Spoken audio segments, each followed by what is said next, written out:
Hello' students, আজি তোমালোকৰ কাৰণে আকৌ এটা নতুন ভিডিঅ' লৈ আহিছোঁ। আজি আলোচনা কৰিম ক্লাছ 10ৰ অসমীয়া ব্যাকৰণৰ মষ্ট ইম্পৰ্টেণ্ট এটা টপিক হৈছে ৰচনা।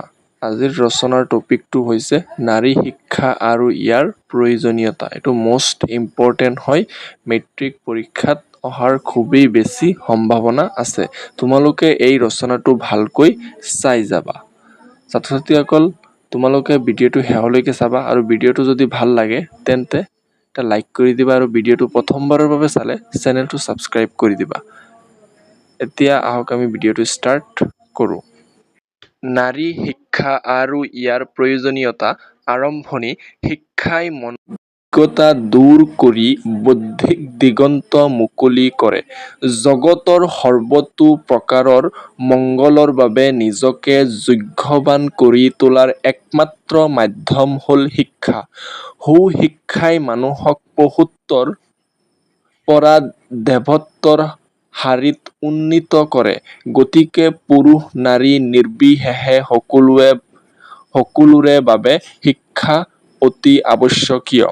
নাৰী শিক্ষাৰ ইতিহাস।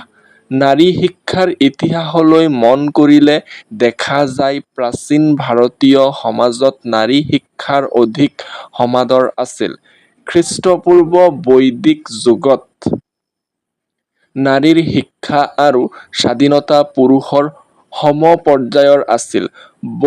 বৈদিক ধৰ্মৰ অভ্যুদয়ৰ সময়তো নাৰীৰ স্বাধীনতা আৰু শিক্ষাৰ প্ৰসাৰতা উন্নত পৰ্যায়ত পোৱা যায়।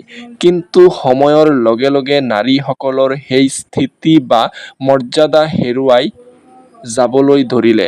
মধ্যযুগত ভাৰতবৰ্ষত সঘনাই হোৱা বিদেশী আক্ৰমণে নাৰীৰ চাৰিবেৰৰ মাজত আবদ্ধ কৰিবলৈ বাধ্য কৰালে। বাল্য বিবাহ প্ৰথা প্ৰচলিত হ'ল। সৃষ্টি হ'ল পুৰুষ প্ৰধান সমাজৰ। নাৰী শিক্ষা গৌণ হৈ পৰিল। পুৰুষ প্ৰধান সমাজত নাৰীৰ হৈ পৰিল পাঠ সামগ্ৰী। নাৰীৰ ওপৰত বিভিন্ন অত্যাচাৰ উৎপীড়ন আৰম্ভ হ'ল। নাৰী শিক্ষাৰ প্ৰয়োজনীয়তা। নাৰী শিক্ষা সমাজৰ উন্নয়নৰ বাবে অতি প্ৰয়োজনীয়। শিক্ষিত নাৰীয়ে পৰিয়ালক সঠিকভাৱে পৰিচালনা কৰিব পাৰে, কুসংস্কাৰ দূৰ কৰে আৰু সমাজত সচেতনতা বৃদ্ধি কৰে। নাৰী শিক্ষাই আত্মবিশ্বাস বৃদ্ধি কৰি স্ব-উপাৰ্জনৰ পথ মুকলি কৰে। শিক্ষিত নাৰীয়ে নিজৰ অধিকাৰ ৰক্ষা কৰাৰ লগতে দেশ আৰু সমাজৰ উন্নয়নত গুৰুত্বপূৰ্ণ ভূমিকা পালন কৰে। সেয়েহে এখন উন্নত সমাজ গঢ়িবলৈ নাৰী শিক্ষা অপৰিহাৰ্য। সামৰণি। নাৰী শিক্ষাৰ প্ৰয়োজনীয়তা সম্পৰ্কে দেশৰ গাঁৱে ভূঞে চুকে কোণে প্ৰচাৰ মাধ্যমৰ জৰিয়তে সজাগতা বৃদ্ধি কৰি জনজাগৰণৰ সৃষ্টি কৰিব লাগিব। চৰকাৰ তথা উদ্যোগী কৰ্তৃপক্ষ আৰু সমাজৰ আগশাৰীৰ লোকসকলে এই ক্ষেত্ৰত বিশেষ পদক্ষেপ লোৱা দৰকাৰ। কিয়নো নাৰী শিক্ষাৰ প্ৰসাৰৰ দ্বাৰাই সমাজলৈ পৰিৱৰ্তন আনিব পৰা হ'ব।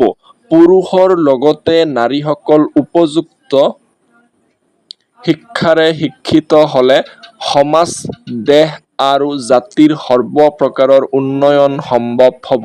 ছাত্ৰ-ছাত্ৰীসকল, ভিডিঅ'টো ভাল লাগিলে এটা লাইক কৰি দিবা আৰু ভিডিঅ'টো প্ৰথমবাৰৰ বাবে চালে চেনেলটো ছাবস্ক্ৰাইব কৰিব নাপাহৰিব। থেংকছ ফৰ ৱাচিং ভিডিঅ'।